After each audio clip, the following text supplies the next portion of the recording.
Going on, guys? JD at JD's Custom Buggies. Gonna do a little more work on the KFX today. So, couple of things. Off the bat, we got our parts in, so we're gonna try this out and see how this works out for me. I don't see it being a problem. So, instead of this cluster here, we're gonna basically delete the lights and everything. And on this cluster, you have your start button. You've got your kill switch and you got your lights. I don't need a kill switch. I don't need lights. So, and this takes up a lot of space on the bars. So I ended up ordering this firepower kill switch. I'm gonna rig this up to be a start button for one. The other thing is the tether. We got our Pro Armor tether. I just got this and I got this on the other KFX actually. Had a little bit of a problem. Didn't have it on the other KFX, but had a little slight mishap here. It's on there and it's pretty steady. When I wire this on, I'm gonna wire it with to keep in mind that it's basically, even though we just got bare wires, I'm gonna figure out where the wires are gonna go. I'm gonna make it so it's just basically plug and play. We can unclip them, and in case I ever have to change this unit out. And the reason why, the screws that it came with are really small. I want to say they're like M4 little hex screws that go in these 4 holes or whatnot and clamp this down. Well, because of the position on the bar where I'm putting it, it's right at the transition where it's a tapered bar, so it means it starts out at 7/8 for the grips and it gets fatter in the middle. And where I have this mounted, it's right at the transition where it starts to get fat, which I eliminated that. It's basically in the same spot on the other bike. What I did was, it comes with bushings that clamp, that go around the bar, and then this clamps over the bushings, and that keeps it from moving. So how I overcame that before is because without the bushing, the opening is actually larger.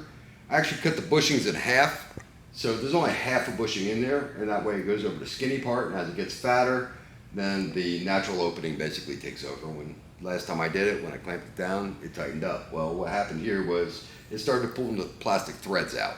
So that was a problem. And I'm like, well, maybe I could put a fatter bolt in there. So I got an M5 bolt, 1 step bigger. Started trying to go in there, but the holes were too big, or too small in the plastic to even dig in. So I thought, well, maybe I'd just take it off and I just drill it all the way through and put back and nut and washers on the other side, which works, except for the fact that as I started tightening these down now, because I had to drill the holes a little bigger for the head of the bolts to go in, that they started cracking around the edges and whatnot. So for now, I'm gonna leave it on there. And what I think I might do is just kind of plastic weld the corners. And I think that's gonna be enough to hold it in place for a while. In the meantime, like I said, when I wire this up, I'm gonna wire it up with the thought in mind that if this ever does start cracking to the point where I've got to replace it, that it'll be easy to do. So I'm gonna run these wires down here.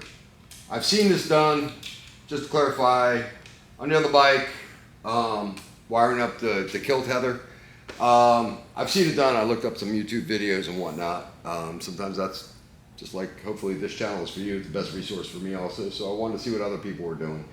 And one guy actually grounded one leg of this and then put the other on the leg of his coil where he gets the signal from. So what I didn't like about that was he had to take the spade off and he spliced it in with the spade and then put it on there.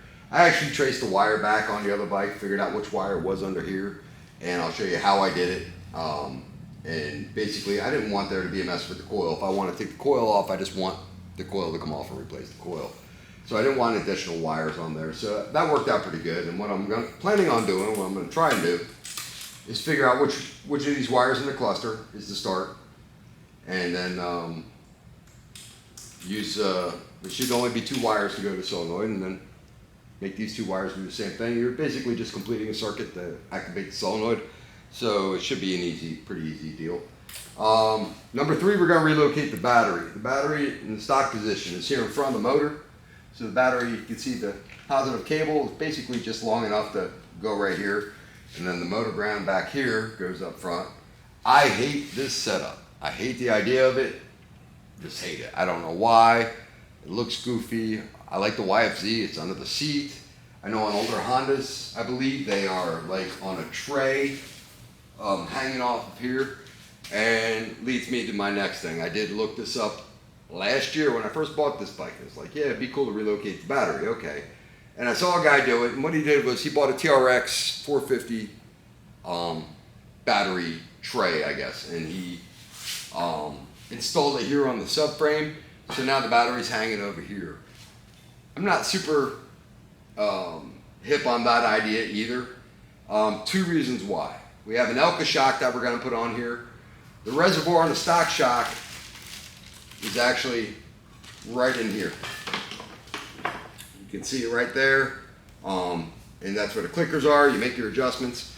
The Elka that we have is going to have a remote reservoir, which is going to basically have a hose, and it's going to end up getting clamped to the back of the subframe over here. So we need that space. We can't use the other side because that's where our exhaust is going to hang. So we're going to go front of the seat. Now we did this on the other bike, and I brought up in a previous video, we're not using the stock fender. So we're going to have to rethink that whole idea too. On the stock fender, it worked great. Battery plot there. There's a tool tray that goes, factory tool tray that goes in here. It holds a little toolkit. I can show it to you right here. You got to have this tool tray in there. As of right now, Trangeezy actually makes just little triangles that bolt in for the seats to go in. But what we're going to do is we're going to make this tool tray be double duty like we did on the other bike. And what we did was we basically cut out part of the tool tray so it was actually a battery retainer. Now that worked out awesome. The hiccup here is that this fender is very shallow. I love the idea of the shallow fender, but with the battery relocation, you can see how much deeper that is than this fender. So that's going to present a hiccup, so we're going to have to rethink that. Still going to use this as a battery retainer. I like that whole idea, but what we're going to have to do is work around the shallow fender. So I don't know if we're going to cut out the whole thing and then make some sort of tray or some sort of cross member under here to hold the battery in. And then when this bolts in, it all ain't quite got that far. But in the meantime, we are going to run the wires to the back, because that is the intention, is that we are going to have this battery under the seat one way or the other. And bought some battery cables. Now these are the same cables I bought like a couple sets because when we did the other bike, because like I said, we had done this on the other bike, had the intention, every intention of doing it on this bike, so I bought a couple sets of these battery cables. These are full-on car battery cables. I did change the ends on them on the other bike and cut them to length, but that should be plenty enough juice. And as a matter of fact, I almost want to say we just used the positive cable, and that we ended up with enough length on the ground cable that we could use the ground cable. So we only ended up using the red for the positives, so where this has to run, well, I have to change the ends. Basically, the starter solenoid is up front. It's kind of like a buggy. Starter solenoid's right up here up front, and basically, so that power cable is coming off these two lugs over here. And then, one is basically going to the starter and the other one is basically going to the battery. So it only has to go from here to here. So now it's going to have to go from here all the way to the back of the bike. And that's what we're going to do. Looking at how skinny these are, it just reminds me that, yes, I did put another end on that cable, because obviously this cable was the ends on that cable were way too fat. I ended up grinding down the ends of the cable to make it work. And that seemed to work just fine. So we're going to get started on that right now. First thing we'll probably do is going to get the battery the cable run back towards the battery. And now I'm going to have to distinguish whether I need the battery or not to figure out my starter wire deal. So once we get those wires run, and then we'll go around. Once we got our starter wire, or got this starter wire stuff figured out, then we'll know where to hook the keys or the kill switch. That is actually now our start button, and get them tapped in where we need them tapped into, and then we'll work on the the tether. One other thing, I don't have it, it's in the other room, but we did buy a different coil. We're gonna go ahead and install that now and replace the radiator hoses while that's all in the same area. So when I take off the radiator hose, it'll give me a lot of access.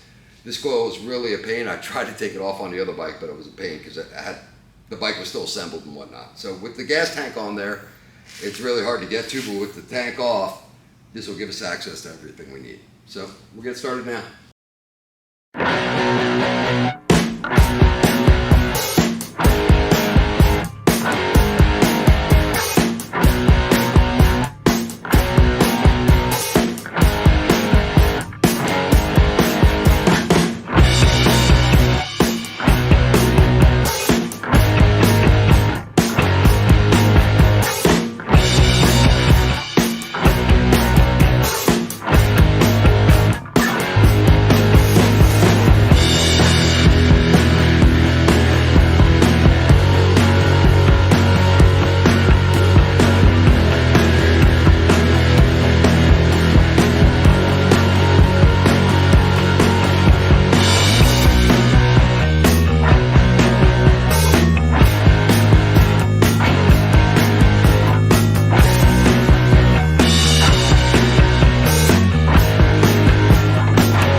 at this point, I'm gonna say that the electrical part of it is about wrapped up. There's a couple of odds and ends. Most of it's gonna be routing. So just to kind of give you an idea of where we're at so far with this. Front to back, if you look at the handlebars, the stock cluster with the kill switch, start button, and headlights are gone. I'm not gonna have headlights on this bike, so there's no point in having them. And what we got here is a firepower. It's actually a kill switch, but it can be used for just about anything. I did another video that you guys might want to check out on open and closed systems with the tethers. And this was a closed system, so if you watch that video, you'll know where we're at. But we just wired in this tether here. Everything's working fine. Got our new bars on. We got our hand guards in, clutch levers, grips, all that stuff. Everything is wired up here. What I did was just made my own plug and tapped into stuff where I needed it to. So it was real simple. All I need is basically the 2 wires for the start button, which are these 2 right here. This is 12 volt on with the key, and this is the coil wire. So what we're doing is this coil wire gets 12 volts when the key goes on. So I tapped into there, and the tether is wired in line. So when you pull the tether, it basically kills the power on the coil. It's gonna be a little messy over here.